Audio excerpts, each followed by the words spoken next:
then they can have the best when that person gets there. So we have a morning block and an afternoon block. And that allows for more reservations of it. Somebody can reserve the whole day, but they've got to play full-time blocks. So those are things for budget, but just we are trying to manage it. And same thing at Marius Young. We've told, we talked with Linn with soccer, with they have such big tournaments that we only have a certain amount of capacity for teams. So we're trying to even monitor what we've heard back from last summer. So we're popular. So it sounds, what I'm hearing you say is you are taking steps in your programming and scheduling that address some of the parking issues, which, you know, I would love to see what that, you know, results in before we consider building the infrastructure and a fee system. But you know, this goes back to our parks are heavily programmed and heavily used, and we have to be really careful. And that's why adding a new feature has to be really thought out. Like the non-motorized boat launch, you have to really think about how many people additional less drawing. Is it even doable? You know, well, and that's it. Yeah, like and just even improving what it is now. So those are things that we'll keep coming up with, and we'll show master fee schedules and show you some of our thinking that improves our maintenance. We get a little bit extra revenue that isn't hard on the public, right? Just a little bit here for our time, and then allows it for more use for the public. Because if somebody were to shelter all day, there's no other reservation. But what if they're only there for 2 hours in the morning? Somebody could be there in the afternoon. Yeah. So yeah. I use the current non-motorized boat launch every week during the summer. Just saying. It's on the list. It's on the list. There's three. No, in that project, there's 3 phases of it, and that's one of the first phases that has to be done. So it's coming. That was great feedback and good information. I think Darren might have some information because we did change parking rules fairly recently, and there was a lot of meat to those. Some of it did include paid parking districts, which we didn't create, but there would have been a route to do that we I think added. But he would know. He's the Okay, I'll check with expert. Darren. Darren's awesome. That was great feedback though and information. Awesome. Do we want to have any other discussion about the community comments at this time? I would just note that this of course is river parks, Woodland, Berwyn, and Yale and all that. And one of the things that came out of community engagement up there was to provide a parking pass for the local community at a discounted rate so that they can go in and use it. And, you know, that gave a little bit of preference to the local community, which has been valuable. But we also have enforcement. And so that's the trade-off, right? I mean, you can only either try and get what you can without enforcement and just realize it's not going to work perfect, or you have enforcement. So that's Well, even if we got a ranger, which we've always talked about wanting, they would, in our summer months, that's what they would be doing, right? They wouldn't be doing rangering through I mean, they would really be, you kind of get stuck down there, right? Because you're educating primarily, right? But then you're, you know, that's where you would kind of be stuck too. And you hope that revenue would be enough to cover that support. You know, I mean, not cover it, but you know, there's a trade-off, right? So yeah, the local community I thought was a very interesting, and just like you said, something to consider. The one thing with dogs off leash trail, first, I love it, of course, that's what people want to do, but you have to find out what your purpose for your natural area. Go. I'm sorry, I'm over here. Finally made it. I know, I'm just sending everybody new links. So Watching the dogs, you're right, the dogs do tremendous damage. Well, and I was Not to talking, mention they do damage to anybody that happens to be walking, running. Right. well, what I was trying to get at was the purpose of your natural spaces. So like Metro, again, this is not saying what we should do or how we are, but currently we have an ordinance throughout the city with dogs on leash, except for in a dog park. If you take those natural spaces, most people or most places, most cities, if they're focusing on natural areas restoration, that impacts the habitat with having dogs run all over. You're discouraging your habitat, not solely, right? I mean, we still have great habitat in Marietta, so it's not an all or nothing. But if you do just allow dogs to be off leash in an area, that is a potential impact. And so you have to figure out what those spaces are where your resource is limited. you know, as far as your gain and what you're willing to risk on that. And so, for example, Metro's the extreme. They don't allow dogs there off leash at all because their goal is to restore the habitat for habitat. We don't have necessarily that strong of one here. LO is very much that way as well. But that's where some of that question is there a parcel that you could do that on and be able to have successful with your habitat goals as well? Or your goals maybe are different there. So just something to think about when that happens. Well, Or talk about thinking about. historically, our board has leaned toward, especially at riverfront parks, that we are very respectful of the riparian zone. 100%. And, you know, I watched a dog a couple of weeks ago, just in my backyard, off leash, go and attack the Canadian geese and rip their nest apart.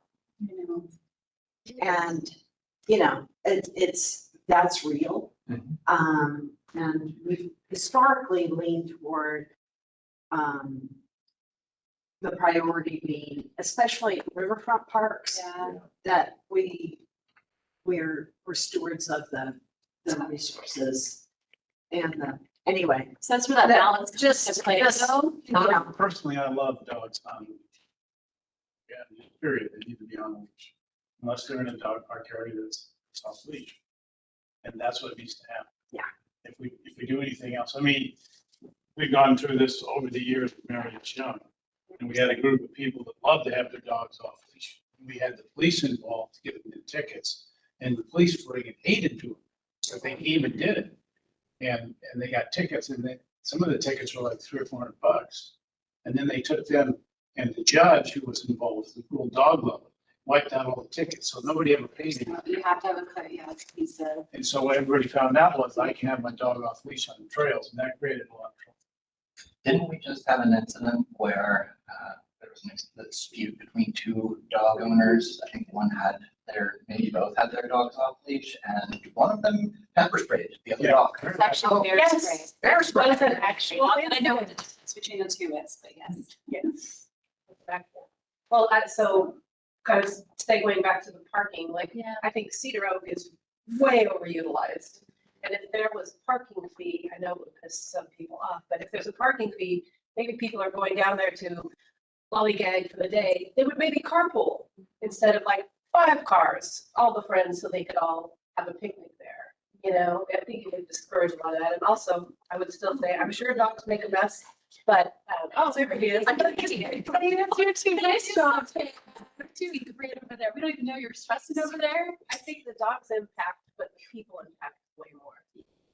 It's just finding the right balance, It's right? overused, yeah. And like Lesher Farm, I won't tell you, I can't tell you how much work I've spent on signage, education with our rangers, and I always said it before, but it's personal responsibility of it, and you can only manage so much of it, so. Yes, but it's always good to have some brainstorming of ideas, so. Okay. All right. Tara's like totally stressed and not. So, you know, I'm just kind of like. City council updates? Hi. So we've had, one meeting, 2 meetings? 2 meetings since this last meeting. One of them, the here came and rocked the room. I watched it, you did a great job. It's true. And thank you for the YouTube channel. Yeah. I thought that was cool. Yeah, I've been pushing that to make it so that all of our meetings are not stuck in WebEx where they're kind of hard to access. Yeah. You can't watch WebEx like on your TV or, I don't know, put it on while you're driving in traffic and listen to it. You can't do any of that. So having it on YouTube is something I'm really passionate about. But I would say your coming and making that statement did have an impact, probably a strong impact in the sense that might have just gone straight ahead otherwise. The reaction I seemed to hear was that gonna pause and figure something else out. And I don't know, I can't speak for everyone else, but it did definitely sound like the direction we'll be going, and it's not that one. So we really appreciate your support, and that it was very clear in the meeting, and it's nice to feel that alignment. So thank you. Yeah, that's what I'm aiming for.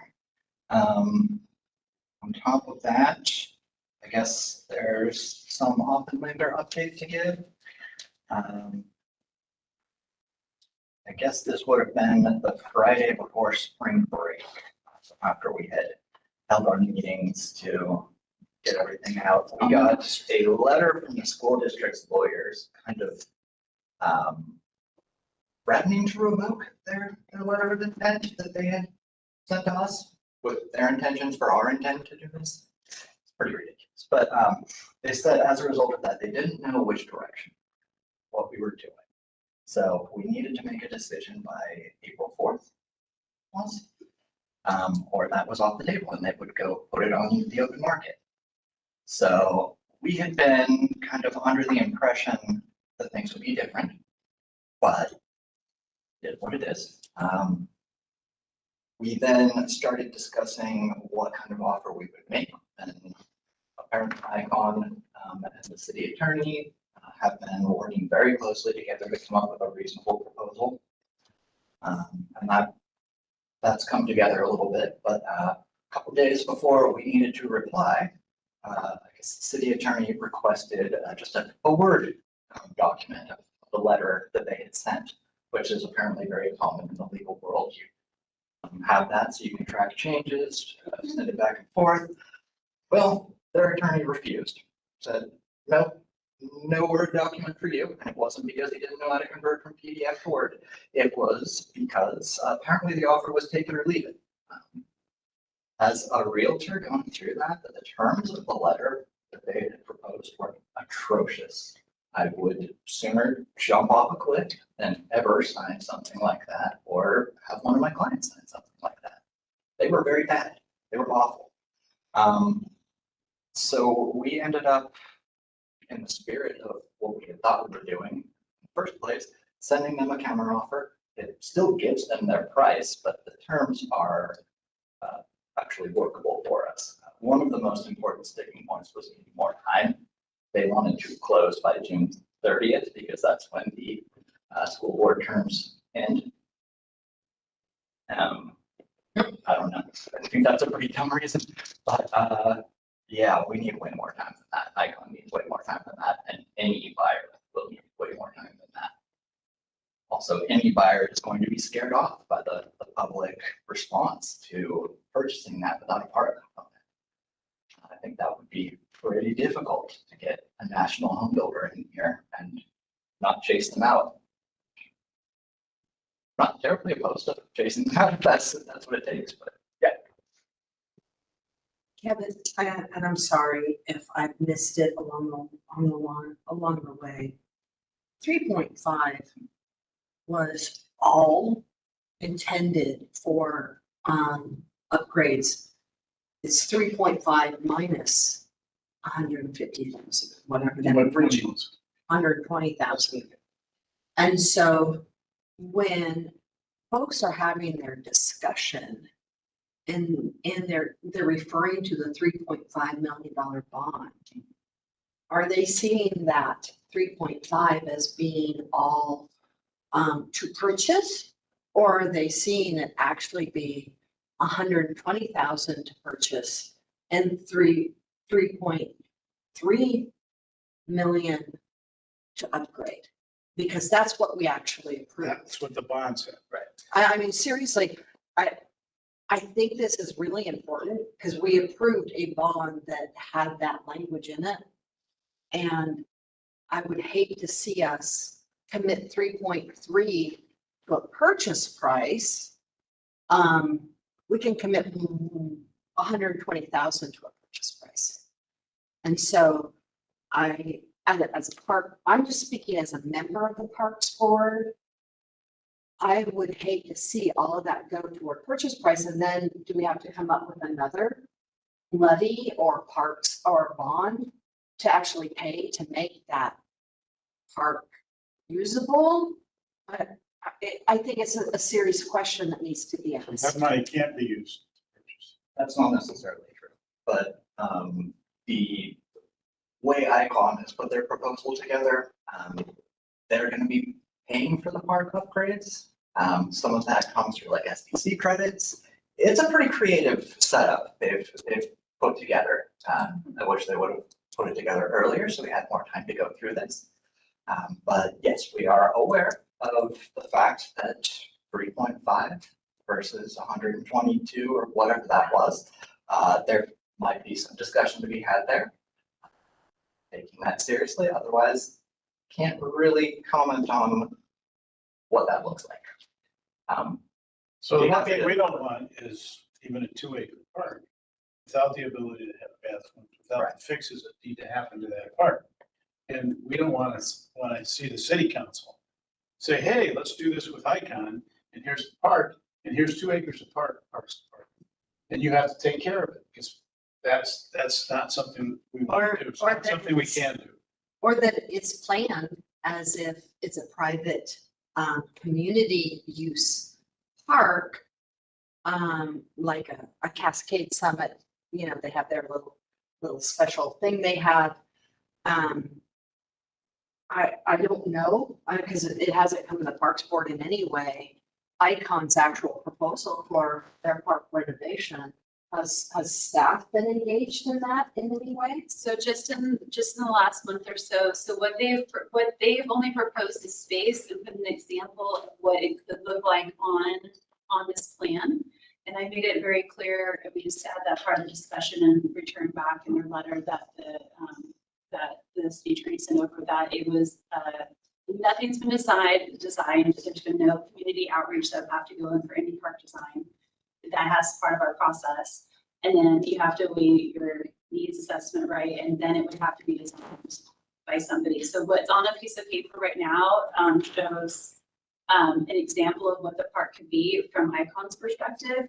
And there are some things that have to be tweaked, but we have not gone through a community outreach process of what that park should be. Well, is it anything close to what your standards are for community? It's just a line drawing right now. It's just what my, so right now the drawing has the potential of two little, like lily fields was one option. There's 44 parking spaces in one drawing, 33 parking spaces in another, a playground and a shelter. There's things that have to be, there's a lot of things that have to be considered as far as the size goes.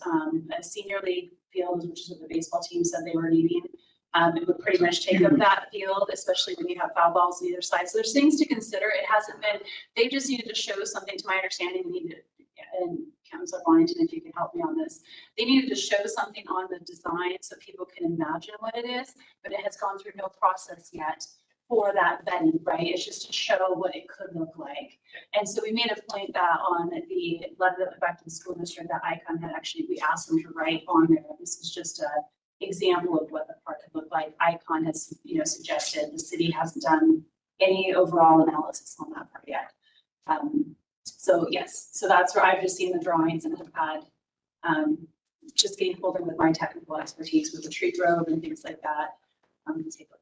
So my part would really come into this if this deal goes through and figuring out those next steps in that process to do a real, like our due diligence on building a new park will be. So has Icon identified a budget that they are preparing for park development in their proposal? Yes, very, very broadly. A number of specifics that still need to be worked out. I mean, that's kind of the problem with throwing this together in the course of a month. There's something to speak to it, and they have an idea that's very workable, but the details are not.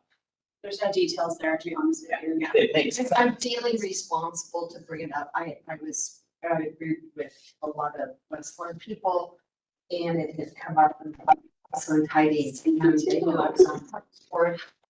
Yes, Stacy. And this was the nature of the conversation. I honestly didn't have an answer. Here I'm on Parks Board, and they're kind of looking at me like,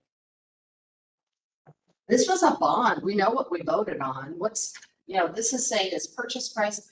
And I was kind of put on the spot by some members of the community, and I felt very ill prepared in any way to address it. But it really made me think I need to be asking the question. Yeah. And so I'm not trying to poke holes in anything. No, it's Not at all. I'm just, it's like, I was caught totally flat-footed. I was like, I honestly don't know.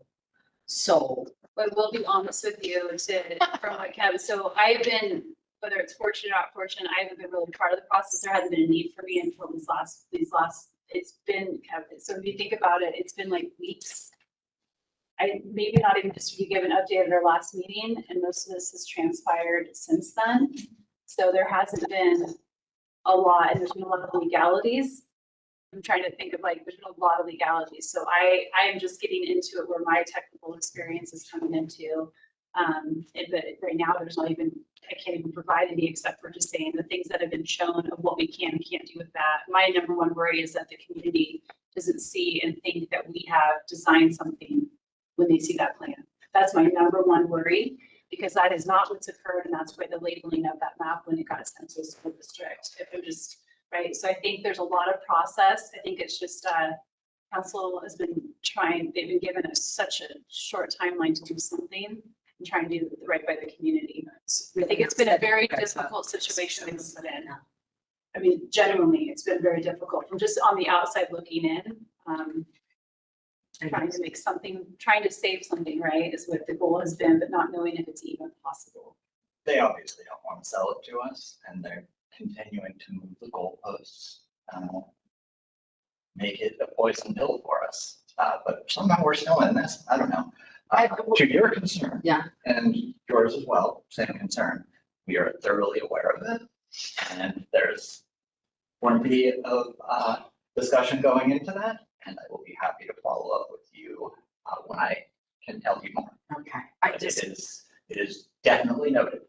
I hate to be put in the position of saying, I have absolutely no idea. Well, that's why They were angry. I mean, I love to be, I'm a organizer, I like to make people happy. They were angry. It's like, what do you mean you don't know? well, and some of this information just even became public just on Friday when the letter went in. So just the timeline, if you were to say that, just to give you some space on it, I didn't even think I'd share with you before. So yeah, and I didn't even know, well, you could definitely, there's a lot of legalities going on in it. So did kind of come together last week very quickly. I was giving her notes on what the counter offer should look like, I think Thursday night or Wednesday night or something. So there's a reason that we haven't been able to bring this up. I think the city attorney would not be super stoked about trying to publicly put this information out there. When we talk about this, it's during executive sessions, so the public can't be in there. Well, I appreciate you standing firm and looking closely as you are to make sure that this isn't. It sounds like some people don't have our city's best interests in mind. So thanks for protecting that. thank you for that. Any other updates from city council? Beyond that, no, not really. We're kind of getting ready for the budget season. At our last meeting, last meeting, I directed the city manager to kind of identify what the difference is between what our budget will cover and what we should be able to provide that people are demanding, would like us to provide, what we would like to be able to provide. So we can identify what that incremental difference is and begin to look at options for that and ideas to bring that under control. So I'll have more about that soon. So I provided positions or staffing needs that get us to stabilize so that we're not burning staff out with our current, and then how you called it, my unicorn Santa Claus list, but there was and then also some adjustments that I might be able to make within our current budget to get staff correct where they're at for their services I provide. It's nothing crazy, but it's you want to make sure that people feel valued and are compensated correctly. So it's been nice to go through that process. It's taken me a while to get there, but we were able to, and this council has been very supportive of asking those questions, of understanding our limitations versus what our requests are, or even our desires for provided service. And so I've been really thankful for that. I feel like we had a voice in that, and the questions are being asked. We may not be able to get any of it, but at least we're getting asked, and it's really appreciated. Even when it comes to Oppenlander, my concern is an expression of our field maintenance. We are just starting to do field maintenance right now, like we haven't been doing it for years. And so the cost, I'm getting the cost of what we're spending this summer of things we have to do for safety reasons. And knowing what that will impact, I want to get a park, I want to take care of it well. And so that I feel like I've been heard in that means. So it's been great. So Yeah. So my thought is that what I'm calling the Community Enhancement Fund is it's going to be explained more over time as it's fleshed out more, but I mentioned it at the last meeting to an extent. And I think there's a way to get these things done, get this park maintenance taken care of, have that extra traffic officer in a way that doesn't give people sticker shock. It's not like, whoa, you're taxing me to death. I think there's a way to do it in a way that everyone's like, oh, that's pretty insignificant, and we get a lot more for it. So it's kind of what I'm trying to put together. Awesome, thank you. Ready for Tree City? I think so. Is Tara ready?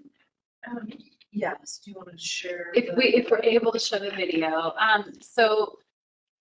For our community outreach this year, as we're really diving into Tree City more than we have in the past, staff has had the fun, a little stress to start, but more fun of creating videos for each month of Arbor Month, which is April.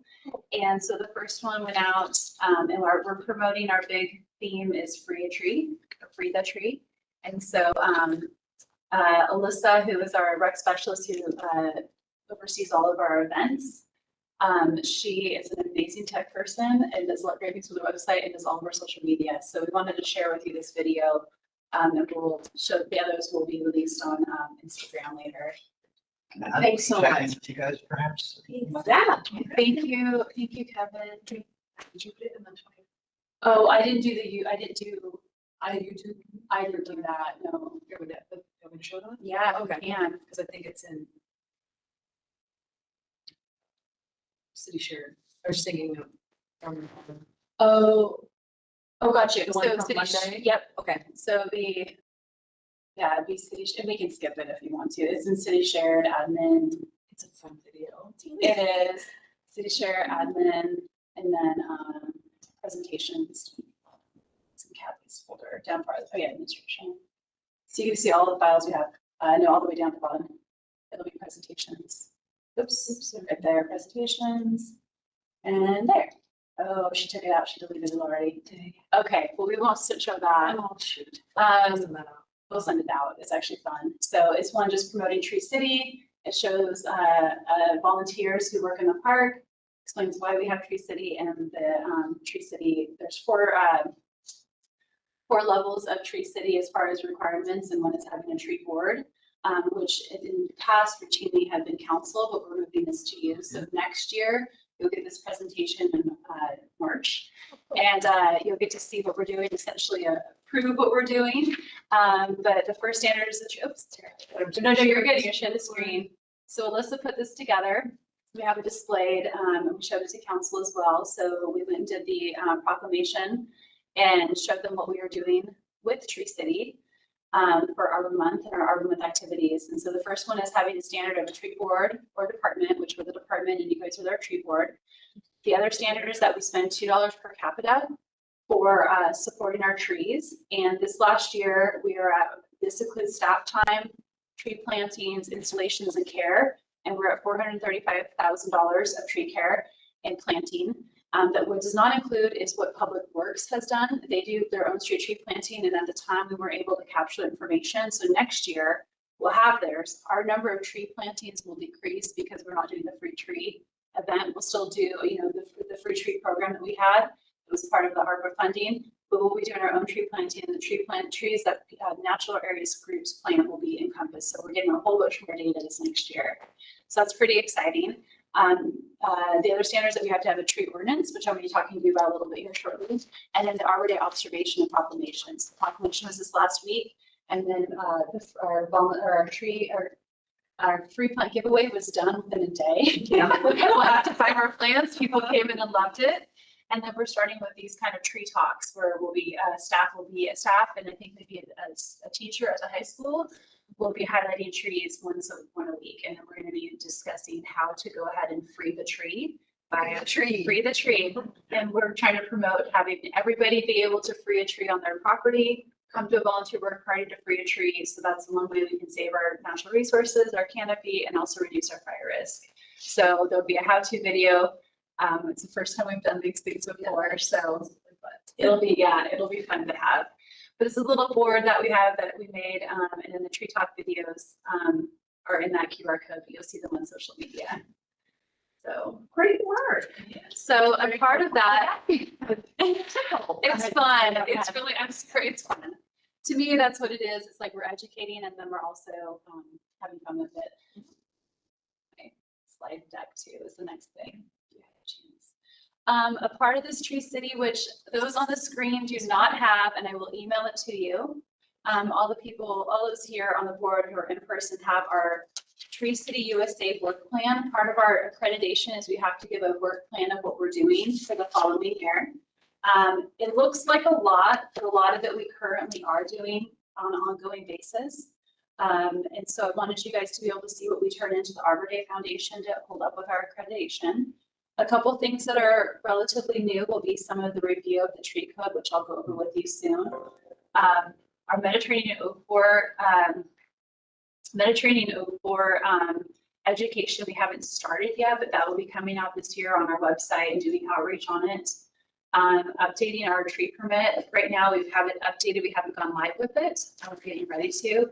But making things more clear for the community for applying for trees and as well as our ability to process them.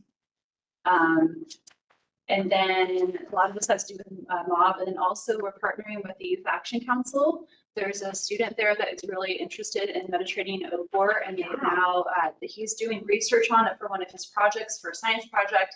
Will be working with me on doing outreach and at our pollinator workshop, our pollinator event. And then has just taken all of the Youth Action Council over to the White Oak Savannah to do a work party, and is going to be going back to do that. So it's another great synergy of getting youth to understand why it's important to protect our forests. We have the Arbor Week celebration that's occurring right now. Earth Day event, even though it's not Arbor, still ties into it, and Pollinator Week also ties into this certification. So we get to use some of the same information for Bee City when we go to do that report, but it's pretty impressive what we do, and I don't think a lot of people do recognize that. I am excited though to be able to partner closer with our Public Works Department and Engineering and Planning on some of our updates and managing and collecting data on our trees that we're planting on our streets with developments and other areas. So we're just kind of growing our program. It's there. It's just kind of making sure we're collecting the data and putting it in use. So it's exciting.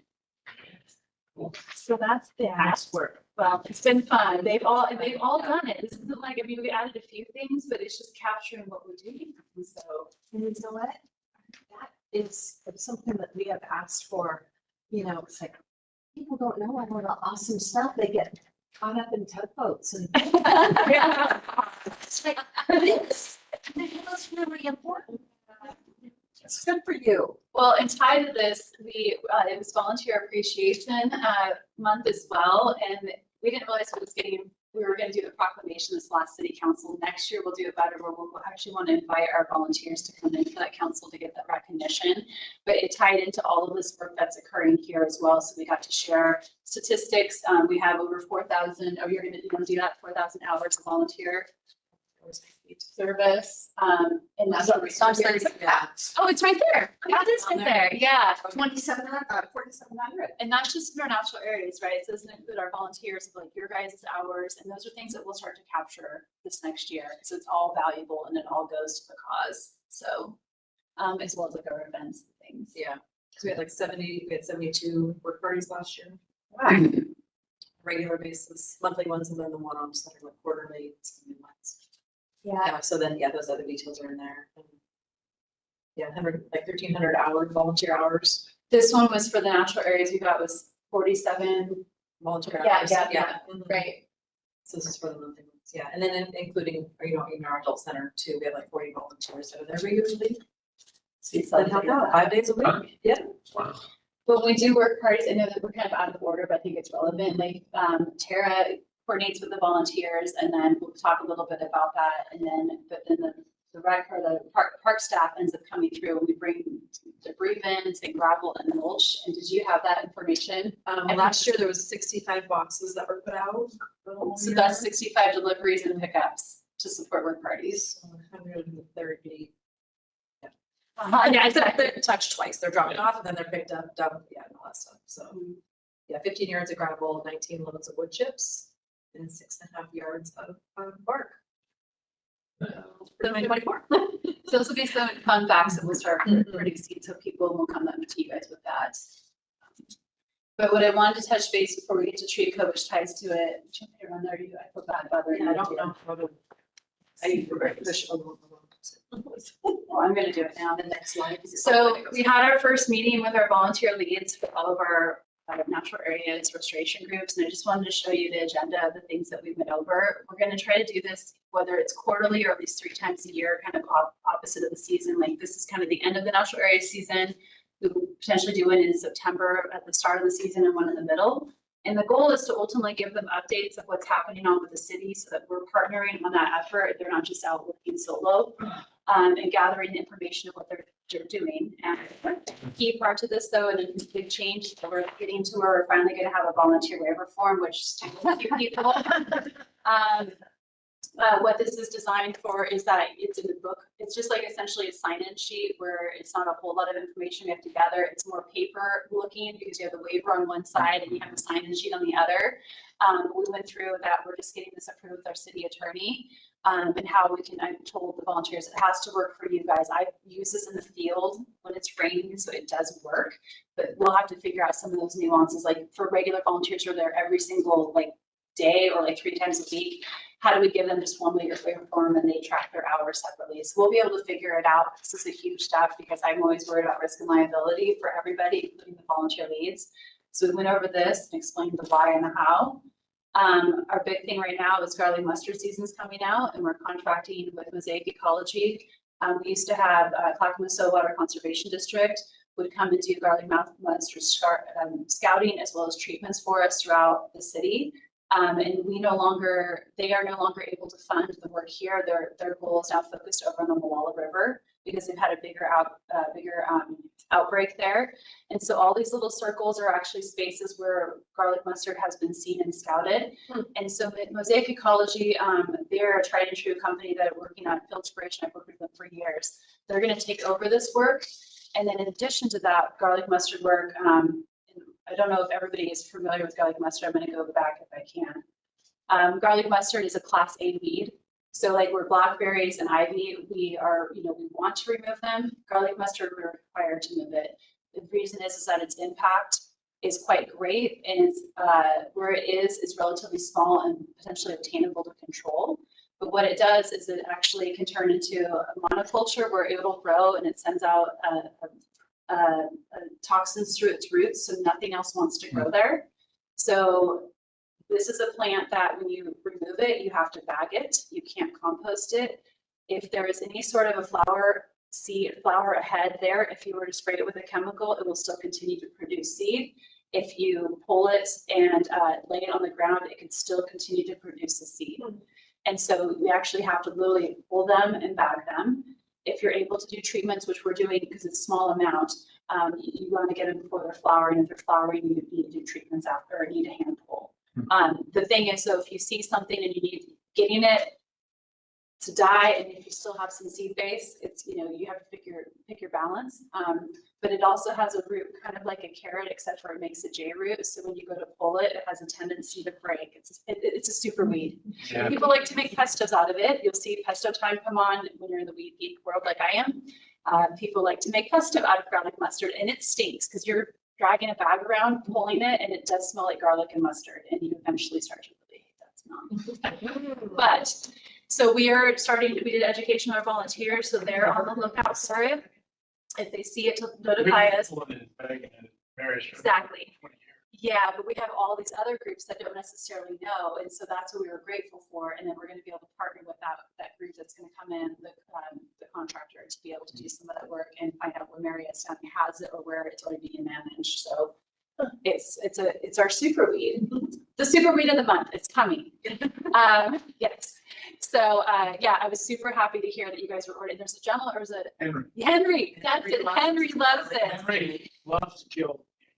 He knows where all of it is. Yeah, so that's, we're gonna partner with Henry. Believe me, Henry will take you every place that is. And there's not much anymore. I mean, No, which is he's, great. he's always off, you know. He helps me with trails, but every once in a while he goes, I'm not doing trails today. Bounty buster, me, go right ahead. It's awesome. It's an impressive weed. A lot of our super weeds are, I mean, they're very impressive. Another one that we're working on and focusing on is, we talked about lesser celandine, which is not nearly as impactful. It's that it has like a ranunculus leaf, really waxy, and has a beautiful, vibrant yellow flower right now. If you'll see some at the front of the adult community center when you drive by, we're gonna dig it out. But it is also a super weed. It sends out bulblets around the plant. It dies, it goes dormant when it gets hot. And then the bulblets around are at the base, below just the surface, and then every node, so where a leaf branch is or where a flower petal, flower head is, it'll create bulblets there, and then they float in water. So it'll stay. So it's called lesser celandine, and it's not. Its only impact is because it grows like blooms up like about a month from now before, and it'll go until it gets warm, and then it goes dormant, like some of our bulbs do, right? Like tulips essentially. So its impact is much less. But boy, and those nuts, they're like almost like a nutlet. They're hard and they just float. When you dig one out, it is crazy to see how many there are, and that's why in LO you'll see any down swoop where there's a remecta where it is, it's just all the way down to the water. I mean, it's beautiful. It's beautiful. It looks great. It does. It's very- But we're gonna start taking a friend, a new group that wants to dig it out, so, yeah. So anyway, I can get on my invasive weed horse and get back off of it now. But that's what we were talking about. So to me, it's bringing those volunteers together to have some direction and guidance with us, with their leadership will help us. My goal is to lead for funding down the road. Whether it's grant funding but we need to show the work that's being put in, we need to do. So I'm excited. The next thing I had on that ties into trees is kind of our review of what's going on right now with our tree code. And this is not specifically a Parks Board item, but to me, because of the work I do, and we do have trees in our parks, most is for the private sector, but I thought it was important for you to understand as it may become more of a topic coming up soon. And so I just wanted to give you a brief overview of what we're doing. Since I've been here, and we've had one arborist who had retired and working with Mike Perkins, who is not he's our interim city arborist. He'll be going back to parks full time once we fill this position. We have a position vacant that was part half-time arborist and half part-time kind of project manager. That position has I've left it open at this moment. I could really use the help. But the reason why I didn't fill it right away is because the way our tree code is, the way it works right now, there's so much of it that is required of an actual arborist when a lot of the work is an admin level need. And so right now I have a contract arborist on retainer to be able to, and who's working through this process with us, to be able to figure out if we can balance to have a part-time arborist versus full-time arborist, or can I do it solely with a contract and admin support? The goal is to potentially get to a contract arborist, to be able, a consulting arborist, to be able to do our technical tree pieces of the, that where there needs to be a full evaluation and recommendation. And that a lot of the other pieces that are very clear that from an admin function, admin could be me, it could be a project manager, it could be anybody who would take that on, but you don't have to have an arborist certification. And so that's what we're kind of looking at, is why I have not backfilled that position, because trying to find a half-time arborist and a half-time project manager is like trying to find maybe a needle in a haystack. So council and city manager have been really kind of giving me this time to explore this, and I'm kind of getting to this point where we're looking at it. So with the tree code, we are not looking at doing an overhaul. We're not opening up the tree code, like doing a whole big thing. That may come down the road. But what we're looking at is there's a lot of areas that need to be clarified. And so I want to make sure you guys knew what the goals were. It's trying to make some clarification on the technicalities of the tree code that are very unclear for the community, as well as for the arborist who's assessing the code and applying it. And so it's been a really great process. Been working with code enforcement. All the departments that it touches, code enforcement, engineering, and planning, all have some pieces of this. This is not the community development or the CDC code. This part of it's in the municipal code. And so, but we're looking at this holistically of where we have issues.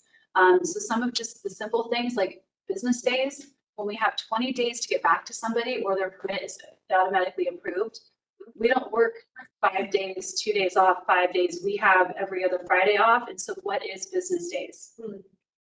There's a definition of certified arborist that has 2 layers. And right now, International Arborist Society is actually the main certification. So we did clarification of that. For example, DBH is breast height of measuring a tree. The definition of it wasn't clear, so we clarified that.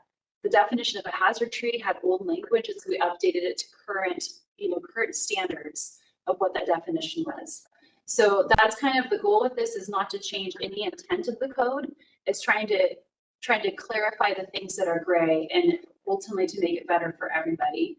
But even the public notice process is very confusing as to when you notify, when you don't notify. Is it a sign? Are you doing letters? So we're trying to get that more clear so people know what to anticipate when they put their application in. Even the street planting process, it's required that we have to do every single tree planting. And we're supposed to buy the tree, we're supposed to install it even on development. And so trying to figure out how you clean up that language so it does give you opportunities and options for when that comes to play. The other one that's really important to me is that, for example, right now the code says we are not allowed to ask for an arborist report from somebody. And I have a situation right now, I'm going to just say you guys have a hazard tree between you and you apply for the hazard tree and you have no R. So then we're coming as a city to evaluate that hazard tree. We don't necessarily know your risk and we're evaluating yes or no, whether it's, and we are not, there's a whole arborist report that goes with that. You usually classify it in a 1 year to 3 year or 5 year review process. And so we right now with the trees that we can't see the hazard, which you can't always see in a tree, that we're actually just asking if people are willing to get an arborist report, and then we would consider that. But according to the code, we're not able to ask it at all. And that's a risk of liability to the city. It's very sticky. So that's some of You're not going to require them. No, we're not. Well, we're asking that it's an option because right now we as a city shouldn't be assessing your risk. And that's what the code is asking us to do. Right. So if I have a hazard tree and I believe it's a hazard, and I call you to say, hey, I want to take this down, and you come out, look at it, and the city says, no, it's not a hazard. And I go get an arborist to give me a hazard tree report, and then it falls on my house, I'm going to be much better legal standing than what you. Yeah, well, right? but also it's like, we don't do hazard assessments all the time, right? Right. There's different levels of hazard assessment. So what that does is that person is ISA accredited. They can't just give you smoke and mirrors on getting your tree taken down. They have the insurance. They can set the monitoring rate. It's trying to find that right balance. It doesn't mean we're going to ask that everything gets, you have to give us a hazard tree evaluation, but it gives us the opportunity to say to somebody, I cannot see it, but if you want to get a certified arborist to come in and give us we'll take that into consideration. That's the goal. And although anytime you do a hazard removal, you're required to have a hazard tree assessment because of that risk and liability. And then you also know, that person's working for you as well, and they're following a standard code versus the city coming and you could have your own opinion about that. So those are some of those things. So I'm looking at it very much from a risk and liability, but I also think from the homeowner, there's so many things that are so unclear that there's a lot of gray where it doesn't have to be fully black and white, but it needs to be clarified. And so that's what we're looking at doing. Down the road, there may be a need to fully open the tree code. I'm trying to get it to workable so I can move forward with this position and so we can start. It's kind of building that trust with the tree program and making sure it's very understandable. And right now it's a bit convoluted. In addition to this update, there's a tree technical manual that's tied to the code, and that hasn't been updated since it was created. So there's some of those things. It's more of just the technicalities of how you plant a tree, how do you all of those. And so that has been updated by our consulting arborist. The part I love is our consulting arborist, and he was arborist for Tigard. He's hired on an LO. He's worked in Milwaukee's tree code. He's very versed. And so he's kind of assessing best practices that are regionally and applying them to how we can within our code. So I have a great resource on that, and I'm super happy. So we're going to be going to council on May 5th for a work session and kind of talk about these suggestions. Pull out a couple that might be a little bit more, I don't want to have any, like we're trying to pull the wool over anybody's eyes. If there's a couple that might be a little bit policy questions as far as to a fee, like right now we can't charge a fee. Is there the time to charge a fee? How should that be updated? So there's a few things like that that they will give us direction on what to do or not to do. So that's kind of what we're just presenting it. And my biggest concern is clarity for the homeowner and our city's risk of how we're handling it. So there's, even if there's, say that Vicki has told me that she's going to remove a tree and she didn't give me truthful information, I have no means of pulling her permit once it's been provided. So I have a label, I have my used to do that. So we're looking at adding in, or, you know, it within the ordinance that we have, if we are not given full information, that we have the means of stopping a permit. Right now, we don't have the means of doing that. So there's just some of those things that are just kind of cleaning it up since it hasn't been looked at in a while. So again, not trying to prohibit anybody from doing what they're doing now. That's no intent of change. Over time, when we get an urban forestry management plan, that will help guide some of those changes down the road. We don't have that. So, so my goal is kind of my make or break of to move forward with the park arborist, kind of continue on with our contract arborist.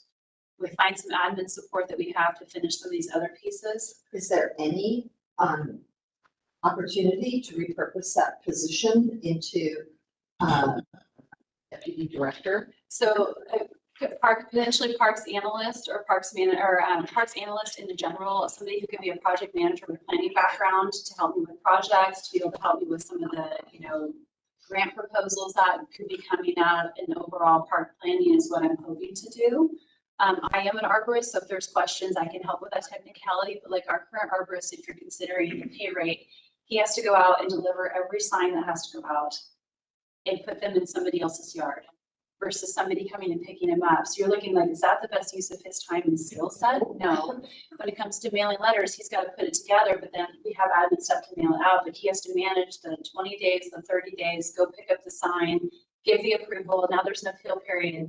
It's like a lot of admin time, and that's what you'll see in there. The administrative part of it is a lot for the skilled labor of an arborist. And so I'm trying to find that balance that with a consulting arborist, I don't want to pay him a high dollar amount to do that.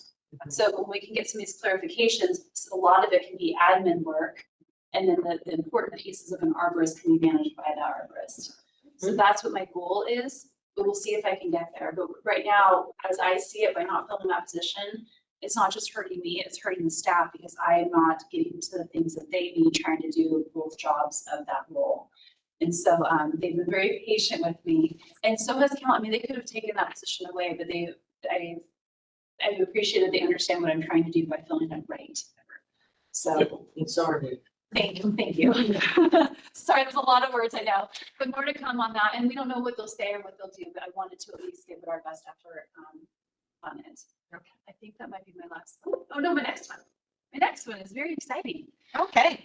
This is very tiny to read. Those who are on computers can see it better. You guys at home. So since I started, the very first kind of couple of weeks I was here, I met with all of the parks maintenance staff and asked them things that weren't working or things that they would like to see. And currently, up until just a couple of weeks ago, the staff would come in the morning and they would kind of get their duties and they would all be assigned to go out. What I realized wasn't happening is there was nobody going to parks regularly in the same frequency to see things that were happening, things that were changing. Signage that was put up, I always use my joke with the swim diaper that was at Tanner Creek. It sat there for several days, but because people were coming in to do one job and leaving to do another, and another one coming to do a job, and nobody was kind of in charge of that area in the park. So what we did, Jen, we talked to staff a long time about this, and because this is a change for how they're operating, and made sure this was something they would want. This is a starting place, and it will definitely change as we go through. But everybody was assigned areas of responsibilities. And because we're just starting this now, which we would have wanted to start this fall, but it took a little longer to do. What our goal is that restrooms are checked every day. They're serviced every day, if eventually twice a day. And if we have reservations, those reservations are checked at both time slots now. And that when that person comes in, even if they're not in charge of the splash pad, they're checking the baseline of the splash pad, they're checking the playground, they're checking the parking lot, they're checking the shelter, and doing a baseline upkeep. Then what will happen over time, and currently right now, what they're doing is there's still these large projects that people will do together. This is not intended to silo staff. It's intended to have somebody have that autonomy and pride in those spaces, that they know what's going on a frequent basis and be able to start doing some long range planning with Jen, who's our supervisor, and Like their myself. part. That's the goal. Yes. And you get that pride, right? You get that pride not only from just seeing your work as you go through, and you're not doing it all alone. We're still a big team. You know, you plan for big projects. You're like, hey, next week I need to do this regraveling. Can I borrow a couple seasonals or a couple people to come help me? Yes. You know, so there's just this constant eye on what's going on, and I'm hoping that we'll see an increase of service to a level of those basic things that need to be fixed on a regular basis. When a sign is broken at Mary Ashang and it's just broken, nobody's in charge of really taking that on, but somebody can note it and they know, and they can have a plan for it, working with either whoever it is, whether it's a supervisor or myself, to get those things fixed.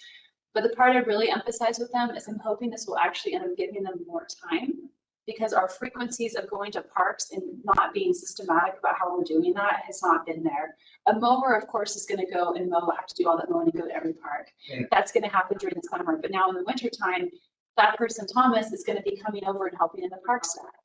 The 3 leads on top, kind of the conduit, but they will be working and covering. If somebody's not there to get the restroom cleaned, they go down and help clean the restroom. We haven't had anybody keeping an eye on athletic fields, and our irrigation tech is going to be keeping an eye on those areas because he's going to be checking irrigation. But if there's a broken head, somebody in that park can change that head because they're going to be cross-trained in doing it. It's not all in one person. So we pulled this all out and showed the staff the week of spring break. They've been at it a couple weeks, and still we're going to probably be switching some things. We're going to be rerouting a few areas. We'll find out, like, the natural areas person. We've never had a natural areas focus, and he's going to primarily be focusing on trails right now. But because we never had that, he's still going to need to go do park stuff this summer until we can understand it, because that's a whole new area that we haven't been managing. So it's really exciting. I think my greatest part was there was good feedback. I went the next day and was like, first off, I may be the director, but this is your work. So this is an idea that you guys have added. This is an idea that Jenna, and if this does not work for you, then we have to make it work for you. If it changes from this, if we go back to the way we were, we look at a different system. But to me, they have to own this and have to want it.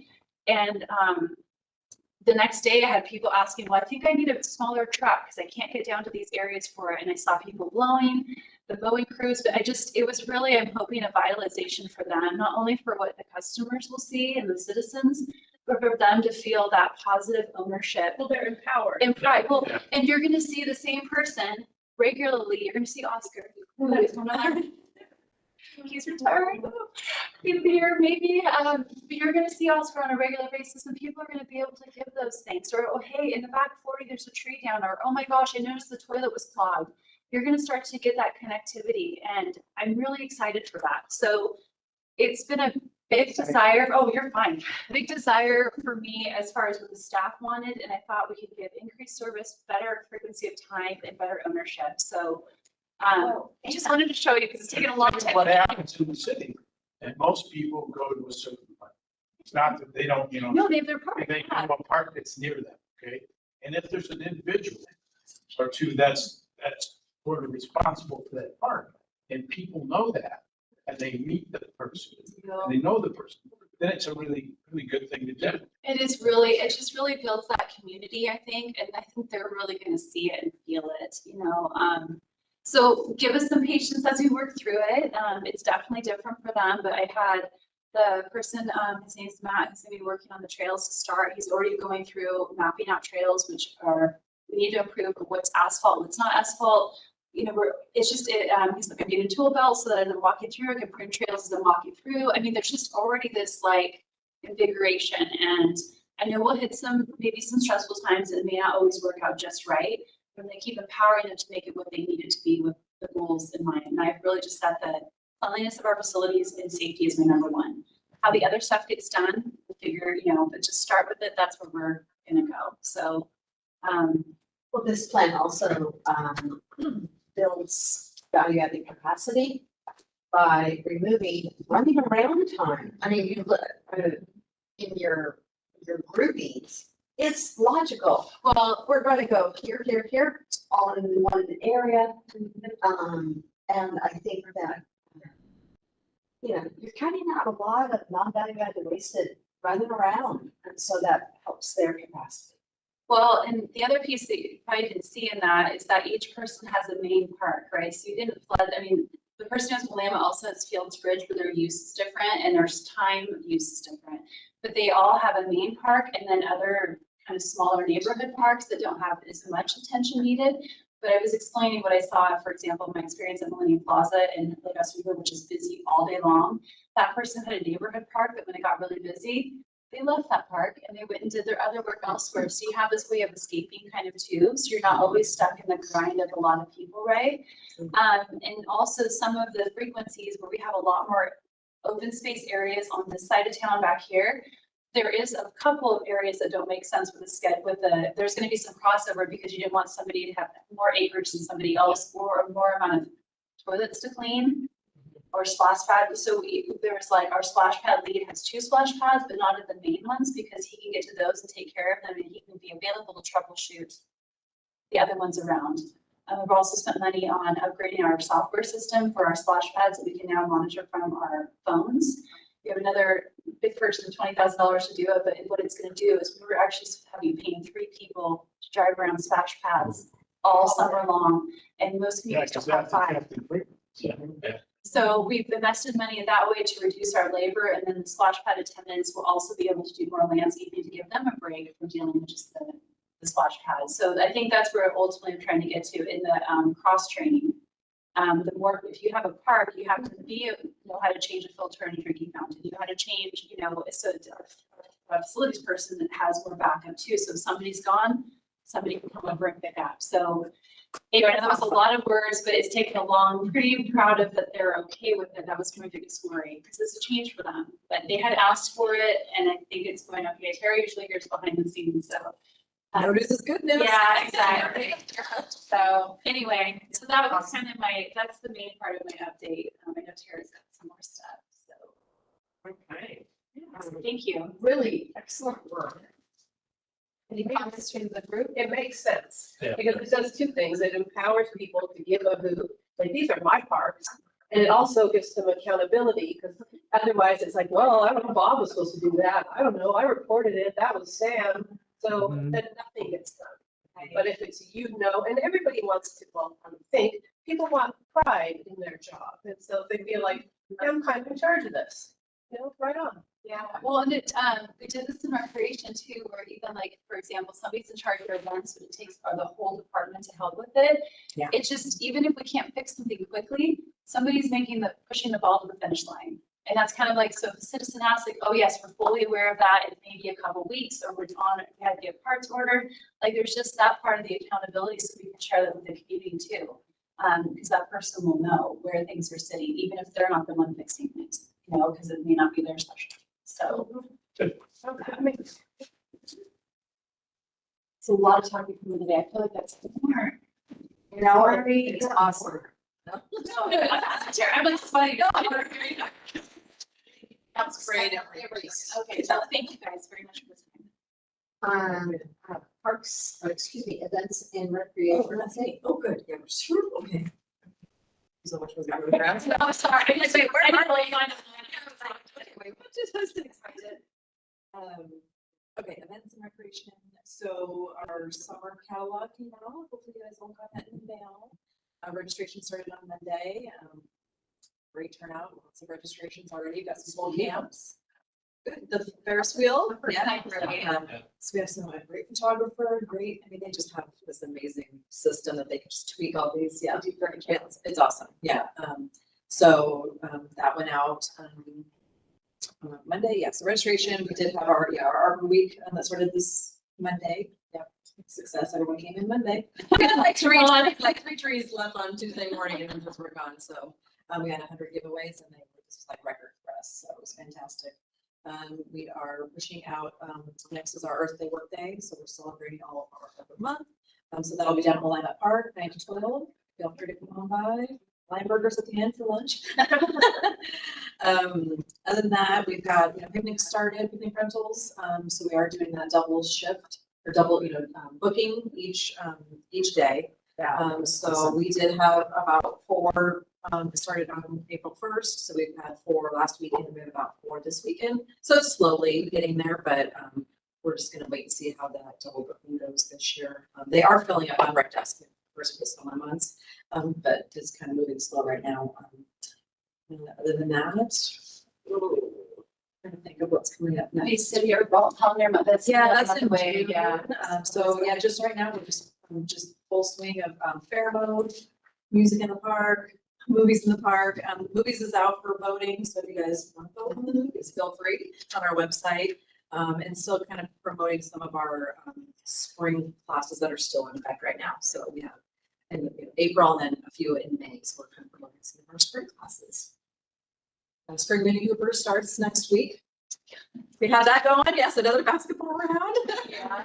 It's been so popular. popular. Yeah.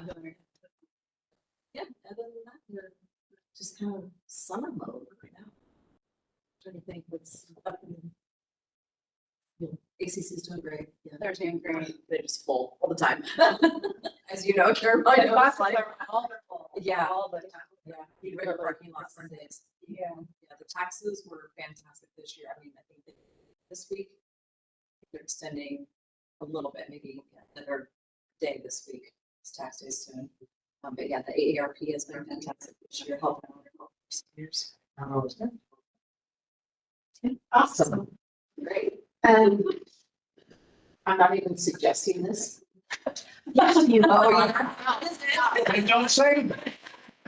John, that doesn't- You're gonna host the pollinator, Mason Media event in our. We got it. Yes.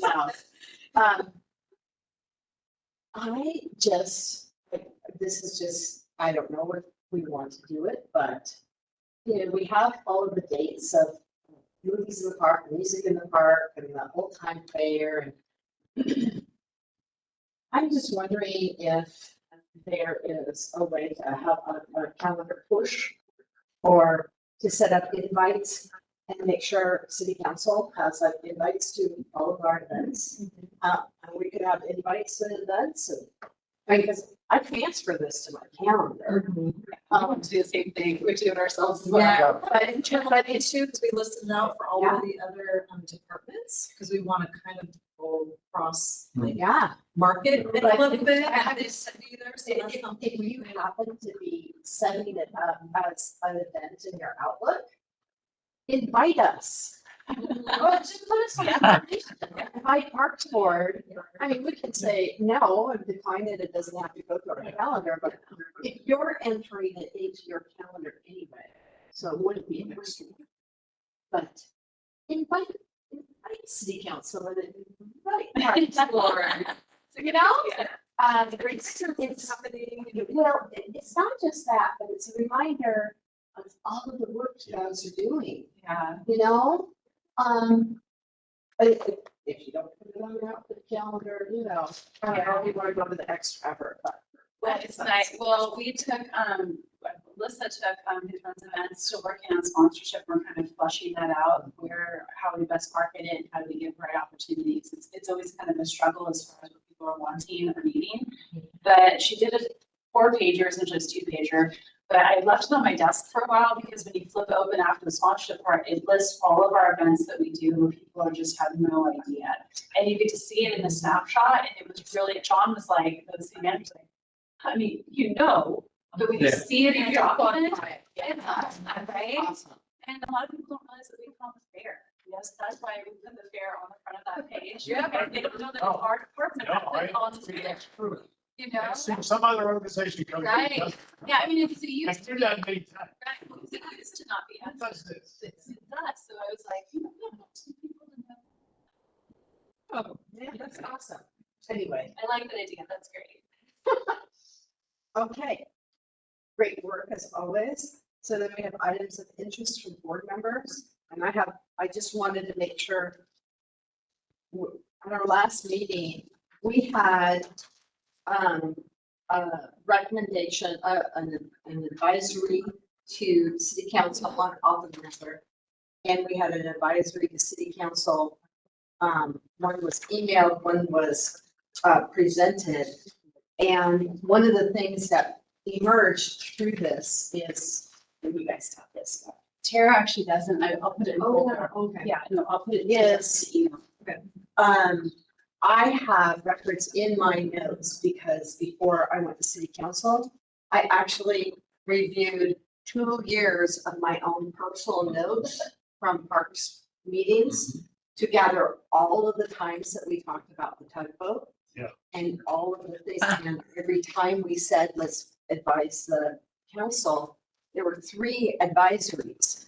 And, you can see that I did include that in the text regarding the tugboat.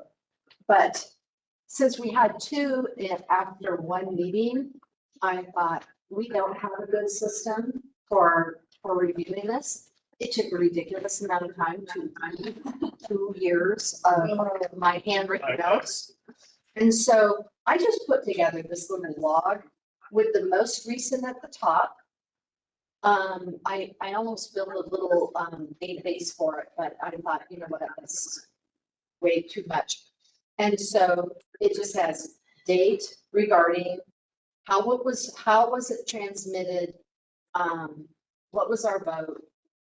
And so I actually wrote out what I was going to say to city council so that there would be a record of the actual advisory. And when I said, this is the 3rd time that there were a couple faces on city council. No idea. It's like, Really? we don't know what you're talking about. And in my personal notes, it goes back, our first advisory was through Ken. Right. You know, and so, Ken Worth. Not one. Oh, I'm sure, really. Yeah. and so you can see on the entire presentation of the advisory that took place for the chair, for the board, that holds me accountable. If I'm representing our Parks and Rec board, it holds me accountable to you that I'm representing us well. And we have a record of it. And then the email that went to city council regarding Oppenlander. And so in the meetings, I can just pull this log up and type it in, and we have an ongoing record. So Good. So now how are we gonna get access to it? So it was emailed, what we'll do is we'll send it out to the whole crowd. That's what it got stuck with me.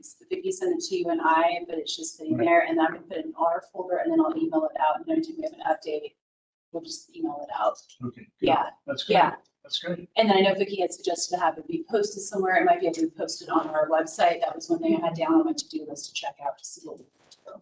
So, also then the citizens know that you have presented.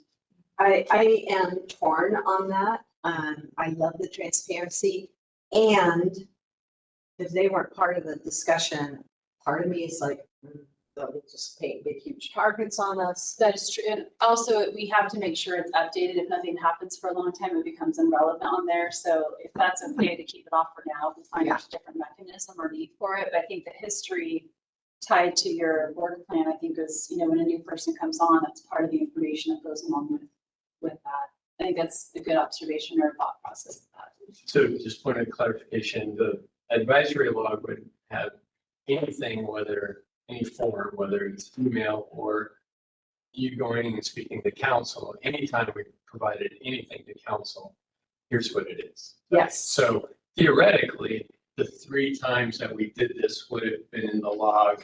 Yes. At a time. And to save the time, right? But how many times it's like, oh yeah, Ken would say, I'll mention it to city council. Right. And it's not on him. That's not, No. it's not, the problems aren't with the people, the problems are in the process. There wasn't a process. No, And so, That's great. I think that history piece is key. Well, it just is. Look at the time we spent on it, and I only had a certain amount of knowledge of it, so. by the time I got to city council, I was like, this is. Stop talking about it already, right? Oh my gosh. That's great. Great. Anyway, Fast just- schedule. All right. I know, right? very good.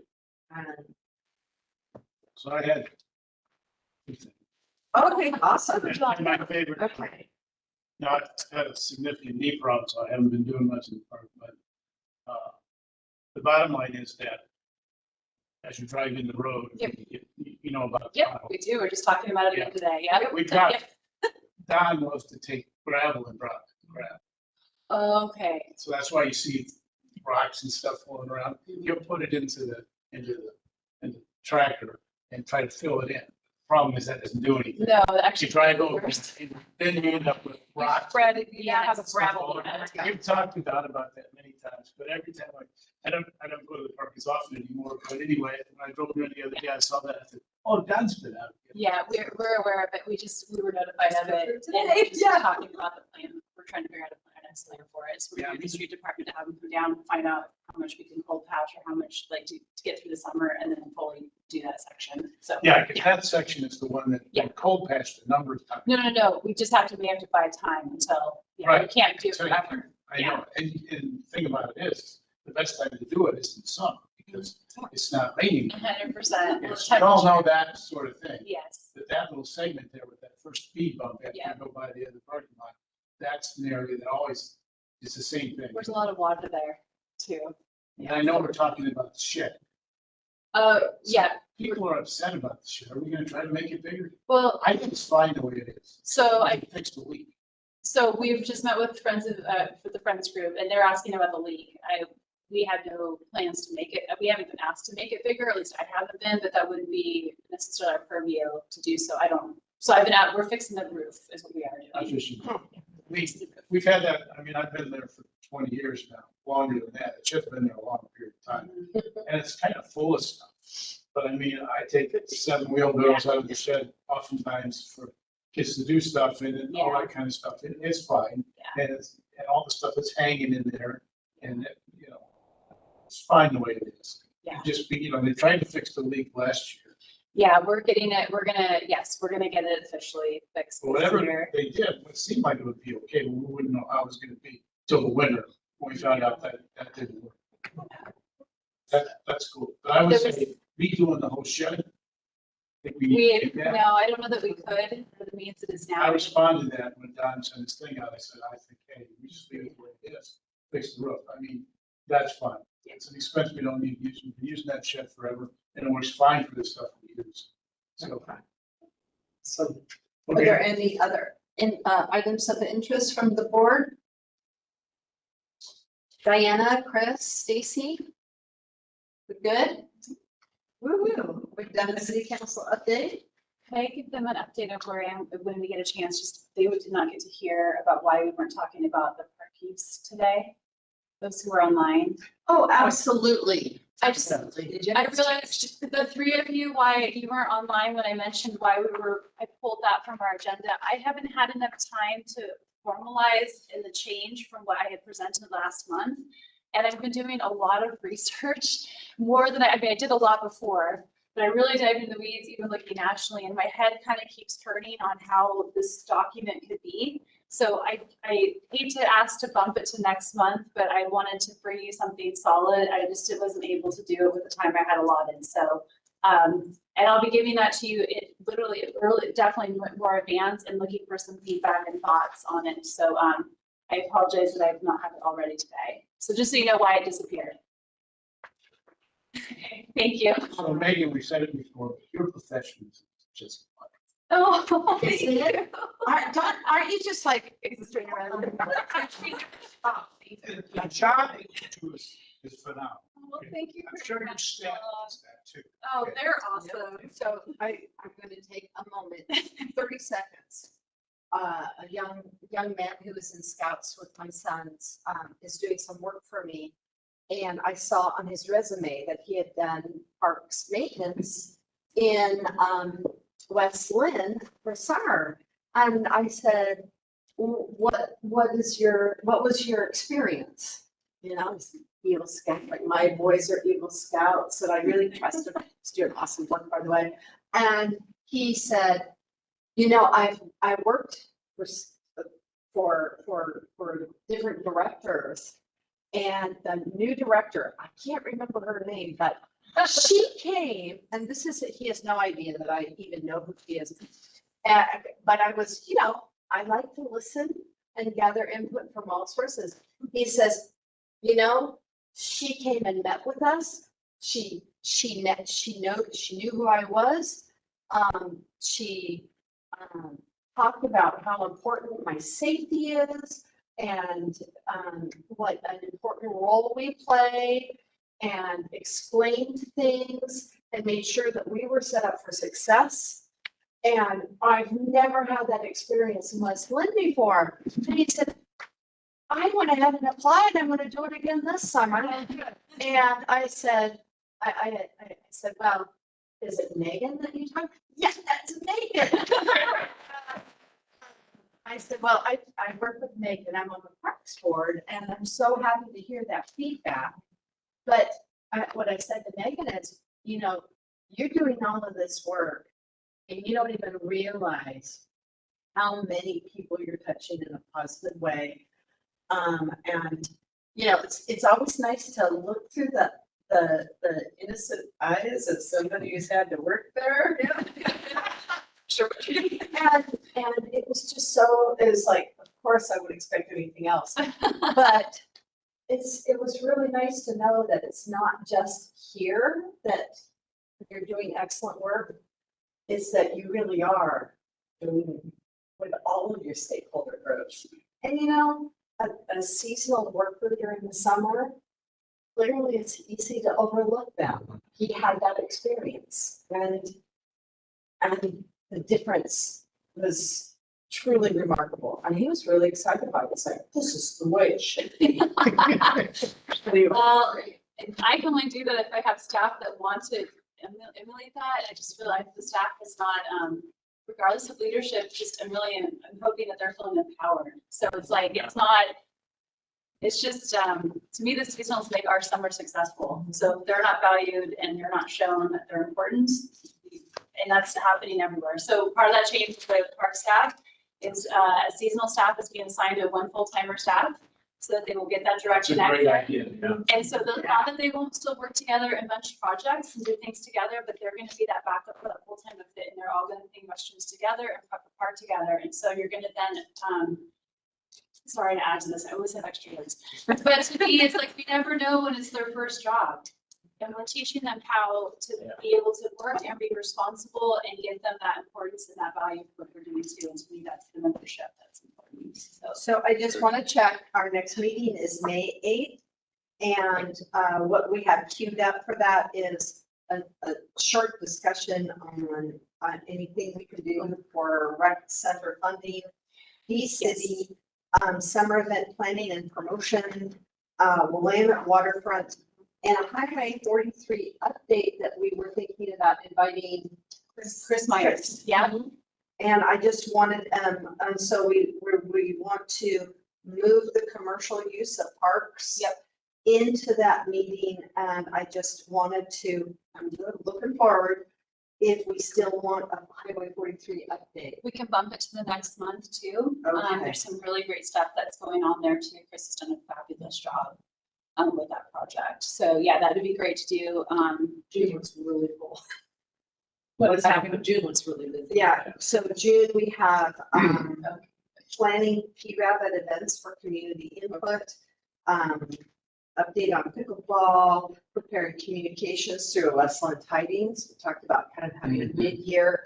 Let's start pulling some of this awesome stuff together and feed an article. And then, yeah, and we want to try to tackle budget first. Yeah. so, First committee.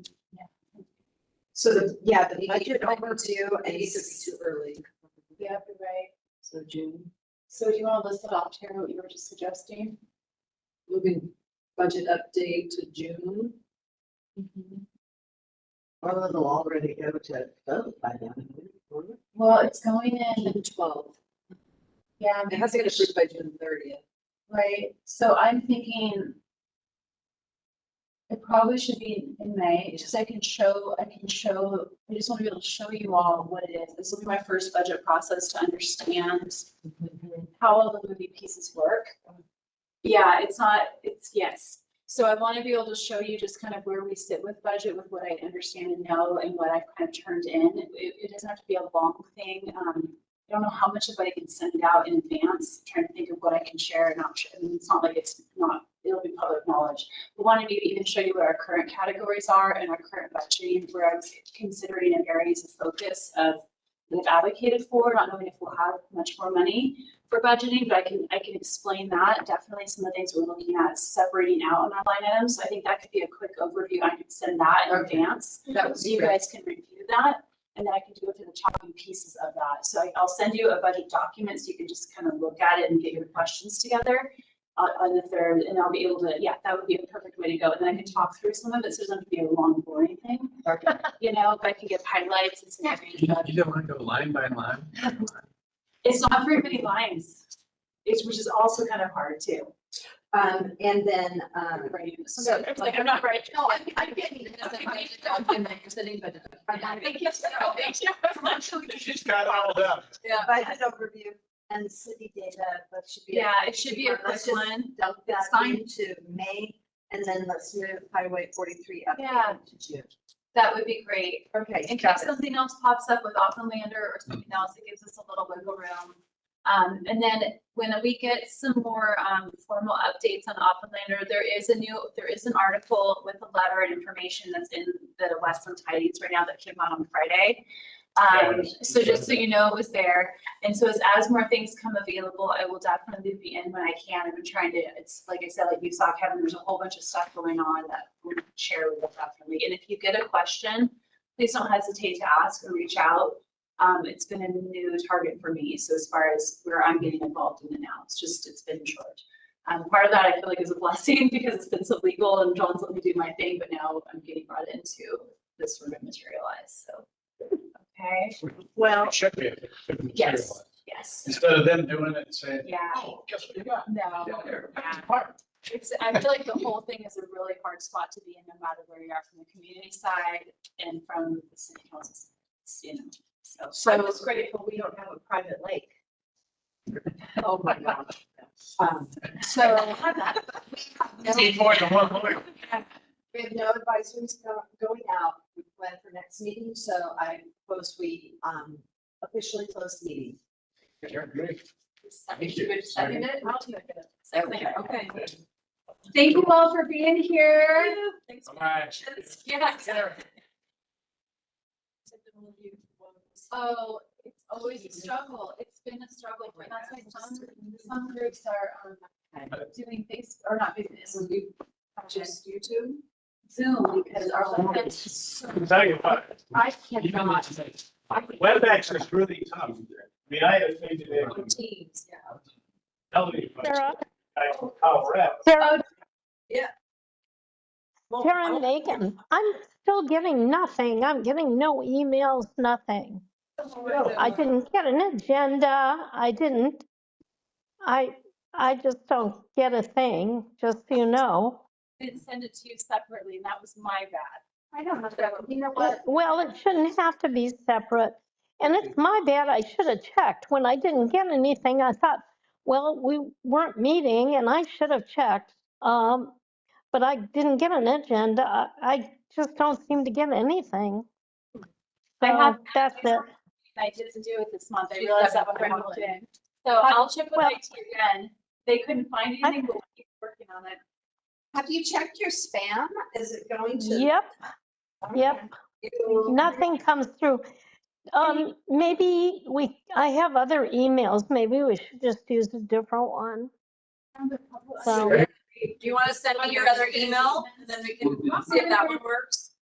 So yeah, I've just been researching everywhere. There's not, smaller agencies don't seem to have a policy in place. They handle it. via, like, Stacey, you have my email, right? commercial use, which is so interesting. So I'm just reached out to them. They weren't part of the cities I had captured before. I went into Portland's deeper. Again, Portland's so massive, there's so much, but it was interesting some of the language they had. So that's why I really